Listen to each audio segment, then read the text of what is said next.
இவ்வளோ சீக்கிரம் இந்த ட்விஸ்ட் வரும் நான் எதிர்பார்க்கவே இல்லை. அதுவும் வைல்ட் கார்டு வந்த முதல் வாரத்திலேயே ட்விஸ்ட்டுக்கு மேலே ட்விஸ்ட்டு.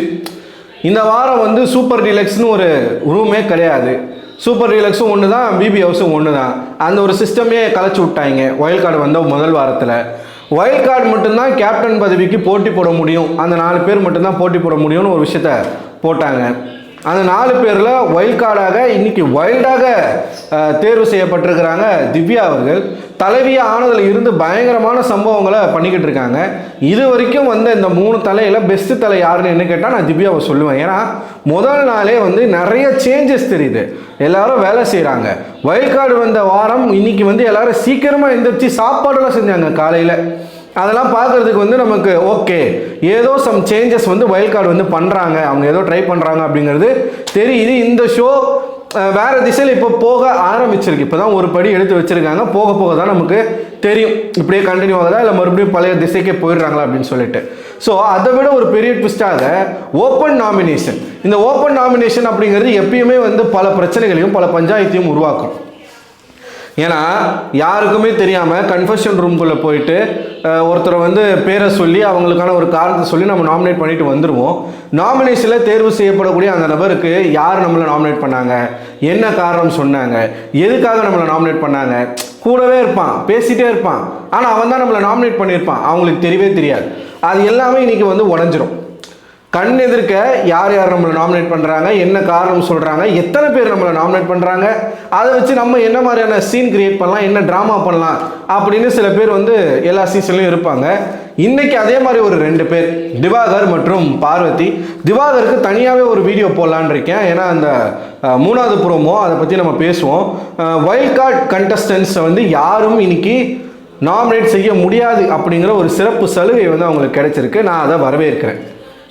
ஏன்னா இந்த ஆட்கள்லாம் சரியில்லை அப்படிங்கிறதுனால தான் வைல்ட் கார்டு கண்டஸ்டன்ஸை ரொம்ப அறிமுகமான ஆட்கள் கப்புள் முதற்கொண்டு எதுக்காக அவங்க கொண்டு வந்திருக்காங்க அப்படின்னா அது அவங்களுக்கு மிகப்பெரிய சவாலாக இருக்கும். இந்த ஷோவை வேறு திசையில் கொண்டு போகிறதுக்கு முயற்சி பண்ணுது Vijay TV Bigg Boss team. So அதனால் வைல்ட் கார்டு கண்டஸ்டன்ஸ் இந்த வாரம் நாமினேஷனில் இருந்து நாமினேட் செய்யப்பட மாட்டாது. அவங்கள யாருமே நாமினேட் பண்ணக்கூடாதுப்பா. மீதி இருக்கக்கூடிய ஆட்கள், ஒருத்தர் வந்து நாமினேஷன் ஃப்ரீ பாஸ் வாங்கியிருக்காங்க, கனி, அதுவுமே இந்த வாரத்திலிருந்து கிடையாது. நோ நாமினேஷன் ஃப்ரீ பாஸ் அப்படின்ற ஒரு விஷயத்தையும் பிக் பாஸ் சொல்லிட்டார். ஸோ ஒரே வாரத்தில் இருந்த எல்லா அட்வான்டேஜஸையும் உடச்சி விட்டார் பிக் பாஸ். இனிமேல் அடிச்சுக்கிட்டு சாவுங்கடா அப்படிங்கிற மாதிரி தான். ஸோ ஓப்பன் நாமினேஷன் நடக்குது. இதில் யார் யாருடைய பேரை சொல்லியிருக்காங்க, திவ்யாவும் பார்வதியும் எல்லாரும் எங்கள் பேரை தான் சொல்கிறாங்க அப்படிங்கிற ஒரு பின்பத்தை கிரியேட் பண்ணுறாங்க. அது வந்து வாண்டடாக பண்ணுறது தான். அது ஏன் பண்ணுறாங்க அப்படிங்கிற ஒரு ரீசன், உண்மையாலுமே எல்லாரும் அவங்கள தான் டார்கெட் பண்ணுறாங்களா, அப்படி பண்ணுறதுக்கான ரீசன் என்ன அப்படிங்கிறத நம்ம இந்த வீடியோவில் பார்ப்போம். முதல்ல யாரெல்லாம் நாமினேட் பண்ணியிருக்காங்க அப்படின்னு பார்த்தீங்கன்னா, கனி அவர்கள், பார்வதி, வாட்டர்மெலன். அவங்க சொன்ன காரணம் வந்து எனக்கு சிலியாக இருந்துச்சு. வந்த வைல்ட் கார்டு கண்டஸ்டன்ட் சொன்னதின் பேரில் அப்படின்னு சொல்லிட்டாங்க. போன வாரம் நடந்ததை வச்சு தான் நாமினேட் பண்ணணும், ஓகேவா? ஸோ அதனால் கனி சொன்ன ரீசன் வந்து எனக்கு பிடிக்கல. பட் வாட்டர்மெலனையும் பார்வதியும் நாமினேட் பண்ணுறாங்க. Sabari again watermelon Kamarudeen, Vikkals watermelon Parvathi, Ramya watermelon Tushar, Aurora watermelon Parvathi, Subiksha watermelon Parvathi. Subiksha நல்லா தான் வாட்டர்மெலன் கிட்ட பேசிகிட்டு இருக்காங்க, பட் நாமினேட் பண்ணிட்டாங்க. அமித், பார்வதி, வியானா, திவாகர், சபரியும் ரம்யாவும். அவர் வந்து ரிவெஞ்ச் எடுக்கிறாராமா.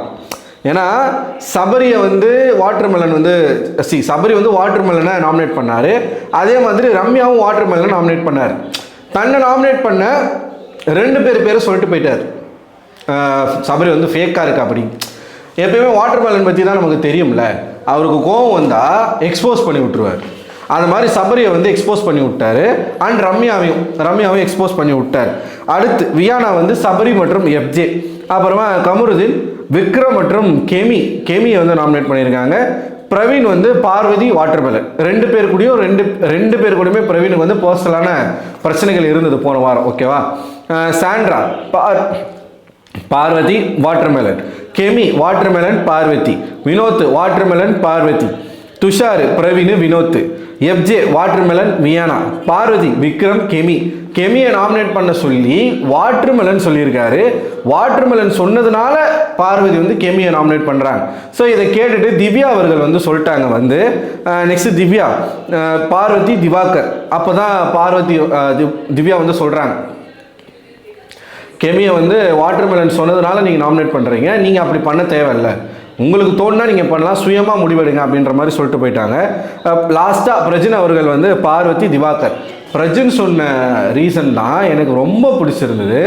நம்ம ஒரு 100 ரோஜா செடி வளர்க்குறோன்னு வச்சுக்கோங்களேன், அந்த 100 ரோஜா செடியில் தப்பி தவறி 2 விஷச்செடி வந்துருச்சு அப்படின்னா அந்த 2 விஷச்செடியை தான் பிடிங்கி வெளியில் போடணுமே தவிர்த்து மீதி இருக்கிற 98 ரோஜா செடியை நம்ம வந்து களை எடுக்கக்கூடாது.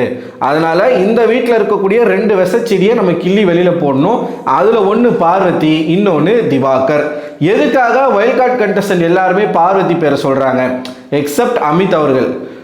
எதுக்காக சொல்கிறாங்க அப்படின்னா அமித்துக்கும் அந்த பிரச்சனைக்கும் சம்பந்தம் கிடையாது, அதனால் அவர் வியானா பேரை சொல்லிட்டார். பார்வதி கமருதீன் விஷயத்த அவங்களா போய் கேட்டு அவங்களா ஒவ்வொருத்தரையும் தொல்லை பண்ணி கேட்டுட்டு அதை ஒரு சீன் கிரியேட் பண்ணி தம் பக்கம் வந்து லைம் லைட் வரணும். இப்போ வந்த வைல்ட் கார்டு கண்டஸ்டன்ஸ்லாம் ரொம்ப பர்ஃபார்ம் பண்ணுறாங்க, அப்புறம் நம்மக்கிட்ட இருந்த ஃபோக்கஸ் அங்கே போயிட போகுது, ப்ரோமோவாதி வந்து காலாவதி ஆயிட போகிறாங்க, ப்ரோமாவதியாகவே இருக்கணும் அப்படின்ற ஒரு காரணத்திற்காக வாண்டடாக முடிஞ்சு போன விஷயத்த அங்கே எடுத்துகிட்டு வந்தது பார்வதி. இதை 3 பேருமே சொல்லி, அதாவது பார்வதி எப்படி தெரியுமா, நீ தானம்மா கேட்ட அப்படின்னு சொன்னாங்கன்னு வச்சுக்கோங்களேன், நாங்கள் யாருமே பேசலை அதை பற்றி, நீ தான் எங்ககிட்ட வந்து கேட்ட, நீ கேட்டதுனால நாங்கள் சொன்னோம் அப்படின்னா பார்வதி எப்படி பேசுவாங்கன்னா, கேட்டு தெரிந்து கொள்வது என் உரிமை, அதை பற்றி நீங்கள் பேசக்கூடாது அப்படின்றாங்க. எனக்கே புரியல, ஏமா பிரஜின் சொல்கிற, நீ கேட்டதுனால தானே நான் சொன்னேன், கேட்டு தெரிஞ்சுக்கிறது இவங்க உரிமையாக அதை கேட்பாங்களாம், ஆனால் அவங்க பேசக்கூடாது. What is this Parvathi? எனக்கு புரியல, எனக்கே புரியலன்னா அங்கே இருக்கிறவங்களுக்கு எப்படி புரியும்? ஒருத்தவங்க வந்து ஒரு விஷயத்தை என்கிட்ட கேட்குறாங்க, கேட்குறதின் பட்சத்தில் நான் அவங்கள மதித்து ரெஸ்பெக்ட் பண்ணி நான் சொல்கிறேன், சொன்ன பிறகு அதை பற்றி பேசக்கூடாது. நீங்கள் எப்படி பேசுவீங்க? நீங்கள் யார் பேசுறதுக்கு? அந்த ஃபர்ஸ்ட் ப்ரோமோவில் நடந்த விஷயம் வரல, இன்னும் உங்களுக்கு வந்தால் ரத்தம் எங்களுக்கு வந்தால் தக்காளி சட்னி, அந்த டாஸ்க் இன்னும் நடக்கலை, அது இனிமேல் தான் நடக்க போகுது. ஓகேவா? ஸோ இந்த ஒரு ரீசனுக்காக பார்வதியை 3 பேருமே, இவங்க சாண்ட்ராவாக இருக்கட்டும், திவ்யாவாக இருக்கட்டும், பிரஜனாக இருக்கட்டும், 3 பேருமே நாமினேட் பண்ணுறாங்க. அண்ட் திவாகர் அவர்களை நாமினேட் பண்ணுறதுக்கான ரீசன்ஸும் அவங்கக்கிட்ட இருக்குது. வெளியிலேருந்து பார்த்துட்டு வந்ததில் திவாகர் பேசின பேச்சுகள், இப்போது ஒருத்தர் வந்து எல்லாரும் சேர்ந்து ஒருத்தரை டார்கெட் பண்ணுறாங்க அப்படின்னா அந்த ஒருத்தர் என்ன பண்ணாங்க அப்படிங்கிறத நம்ம பார்க்கணும். இப்போ ஊரே சேர்ந்து ஒருத்தனை அடிக்குது அப்படின்னும் பொழுது அடி வாங்குறவன் என்ன பண்ணான், எதுக்காக அவன் அடிக்கிறாங்க? அவன் ஒரு திருட்டு பையனாக இருப்பான், ஒரு ரேபிஸ்டாக இருப்பான், ஒரு கொலகாரனாக இருப்பான், யாரை வேணா இருப்பான், ஒரு தீவிரவாதியாக இருப்பான், யாரை வேணா இருப்பான். ஒன்றுமே பண்ணாத ஒரு அப்பாவியை போட்டு 100 பேர் ஒரு ஊரை சேர்ந்து அடிக்க போகிறது கிடையாது. போகிற பொண்ணை ஈவ்டீசிங் பண்ணுறது, கையை பிடிச்சி வலிக்கிறது, பசங்களை போயிட்டு ஈவ்டீசிங் பண்ணுறது, கலாய்க்கிறது, கிண்டல் பண்ணுறது, பாடி ஷேமிங் பண்ணுறது, ஏதாச்சும் ஒரு க்ரைம் அவன் பண்ணியிருப்பான். அதனால தான் ஒட்டுமொத்த ஜனங்களும் போட்டு அடின்னு அடிப்பாங்க. அப்படி தான் இந்த 2 பேரும் எல்லாருக்கிட்டையும் உரண்டெழுத்து எல்லாருக்கிட்டையும் ஒரு பிரச்சனையை பண்ணுறது. அப்போ எல்லாரும் சேர்ந்து அவங்கள தான் சொல்லுவாங்க. இவங்க என்ன சொல்கிறாங்க, க்ளோஸ் நாமினேஷனாக இருந்தால் யாரையோ சொல்லியிருப்பாங்க, ஓப்பன் நாமினேஷன்றதுனால நம்ம 2 பேரும் சொல்கிறாங்க. பார்வதியும் திவாகரும் ஈஸி டார்கெட்டா? அவங்களுக்கு கிடையாது. பார்வதியை சொன்னால் பார்வதி என்ன பேசுவாங்கன்னு எல்லாருக்கும் தெரியாதா? திவாகரை சொன்னால் திவாகர் என்ன பேசுவார்னு அங்கே இருக்கிற யாருமே இவங்க 2 பேருக்கு ஈக்குவலாக பேச மாட்டாங்க. ரம்யா அது வந்து ஒரு செத்த பாம்பு, அது எதுவுமே பேசாது. இவங்க 2 பேரை தாண்டி யாருமே அங்கே பேச போகிறது கிடையாது. அப்போது இது வந்து கோழை செயல் அப்படிலாம் நம்ம சொல்ல முடியாது. ஆனால் இவங்க சொன்னது மாதிரி நாமினேஷன் ப்ராசஸில் இது வரைக்கும் எத்தனை பேர் வந்திருக்காங்க அப்படின்னு பாருங்கள். இவங்க 2 பேரை தான் இந்த ஊரே சேர்ந்து டார்கெட் பண்ணுதுன்னு சொல்கிறாங்களா? அப்படி கிடையாது.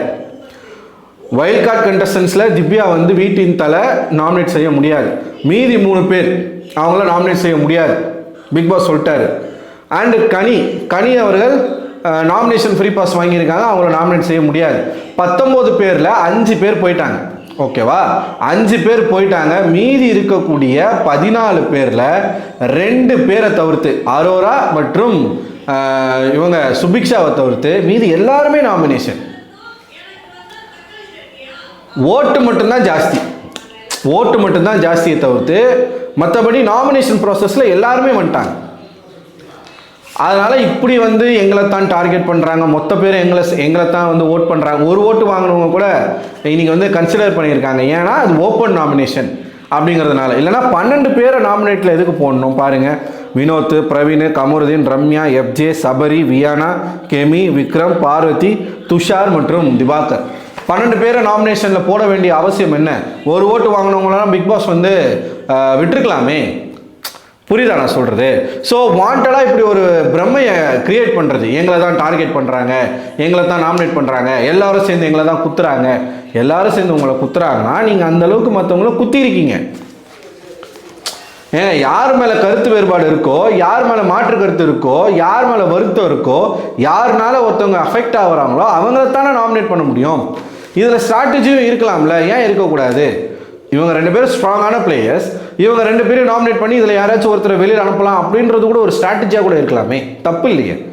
பிக் பாஸ் வந்து ஒருத்தரை இத்தனை பேர் நாமினேட் பண்ணக்கூடாதுன்னு சொல்லலைல்ல, அப்படி ஒரு ரூலே இல்லைல்ல. ஒருத்தருக்கு 3 ஓட்டு மேலே போடக்கூடாது, இப்போ ஒரு டாஸ்க் வச்சாங்கல்ல 3 கத்திக்கு மேலே குத்தக்கூடாது அப்படின்னு சொல்லி, அந்த மாதிரி பிக் பாஸ் சொன்னால் எல்லாரையும் ஸ்ப்ளிட் பண்ணி போட்டுருவாங்க.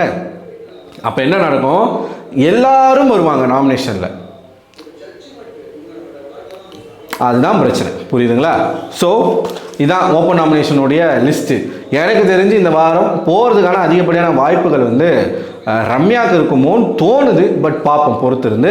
பிரவீன் அவர்கள் இப்போதைக்கு லீஸ்ட் ஓட்டில் இருக்கார், பொறுத்திருந்து பார்க்கலாம். நீங்கள் என்ன நினைக்கிறீங்க? உங்கள் கருத்துக்களை மறக்காமல் கமெண்ட் பாக்ஸில் கமெண்ட் பண்ணுங்கள். அடுத்த ஒரு வீடியோவில் உங்களை சந்திக்கிறேன். அதுவரை உங்களிடம் விடைபெறுவது நான் அரவிந்தன்.